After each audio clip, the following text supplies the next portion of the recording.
लोकसभा का चुनाव का जिक्र जब भी किया जाता है तो झारखंड की बात करना जरूरी है।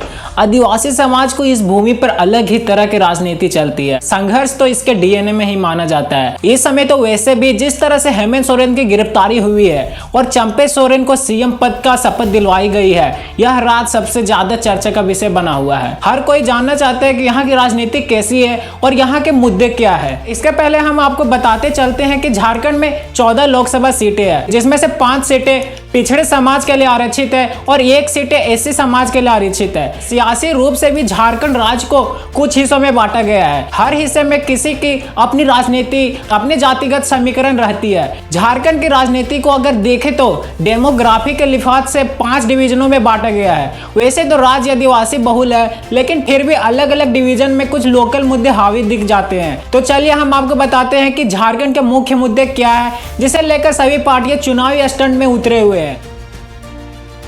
सबसे पहले हम बात करेंगे कोल्हान की। वही कोल्हान जो झारखंड को सबसे ज्यादा मुख्यमंत्री देने वाला है। कोल्हान हर पार्टी के लिए काफी अहम भूमिका रखता है।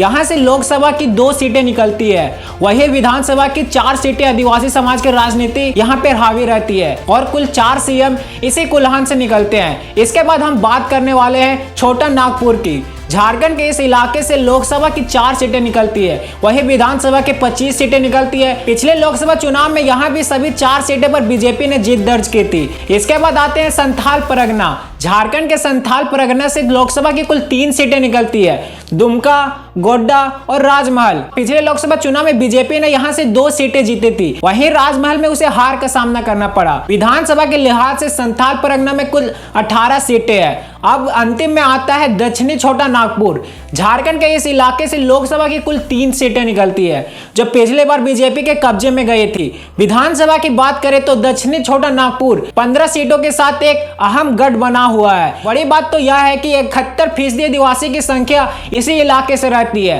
रांची जैसा अहम इलाका भी दक्षिणी छोटा नागपुर का हिस्सा है। अब हम समझते हैं कि झारखंड के इस लोकसभा चुनाव की राजनीति पर जाति और धर्म का क्या असर पड़ेगा।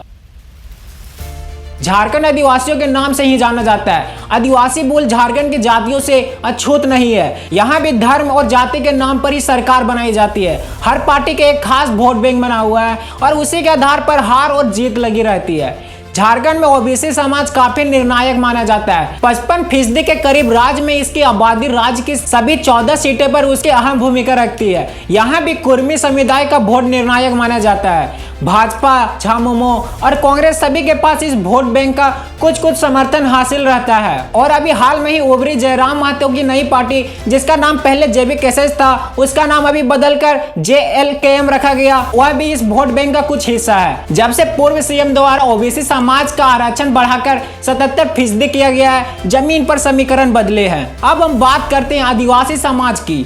झारखंड को आदिवासी बहुल माना जाता है। यहाँ की राजनीति सबसे ज्यादा इसी वोट बैंक के इर्द गिर्द घूमते रहती है। लेकिन यह बात अलग है कि ओबीसी की आबादी ज्यादा है, लेकिन आज भी आदिवासी समाज के बिना यहाँ की राजनीति संभव नहीं। झारखंड में आदिवासी समाज की उपस्थिति 26% के करीब बैठती है। अब हम दलित समुदाय की भी बात कर लेते हैं। झारखंड में 11% दलित की आबादी है। बीजेपी के इस आबादी का झारखंड बनने के बाद से ही अच्छा खासा वोट मिला है। इसका कारण यह भी माना जाता है कि झामुमो को एक आदिवासी पार्टी के रूप से भी ज्यादा मान्यता मिली हुई है। इस वजह से दलित वोटर बीजेपी की ओर आकर्षित रहता है। इसके बाद हम बात कर लेते हैं उस मुस्लिम समुदाय की जिसके सत्ता में उपस्थिति काफी कम रहती है। झारखंड में मुस्लिम आबादी की भी निर्णायक भूमिका रहती है। राज्य के मुसलमानों की आबादी 14.5% के करीब है, लेकिन सत्ता में इसी समुदाय की उपस्थिति काफी कम रहती है। लेकिन आंकड़ा की बात करें तो 7 विधानसभा क्षेत्र ऐसे हैं जहां पर इसकी संख्या 22% से लेकर 38% तक दर्ज की जाती है। इसके बाद हम बात कर लेते हैं झारखंड में हिंदू समाज की। झारखंड में हिंदू धर्म मानने वालों की संख्या सबसे ज्यादा है। यहाँ हिंदुओं में ब्राह्मण, राजपूत, भूमिहार और वैश्य शामिल है। आदव, कुर्मी और बनिया भी कम आबादी में ही सही उपस्थिति अपनी दर्ज करवाते हैं। झारखंड वैसे तो एक आदिवासी बहुल राज्य है, लेकिन यहाँ पे लंबे समय से अवैध घुसपैठ एक चर्चित मुद्दा बना हुआ है।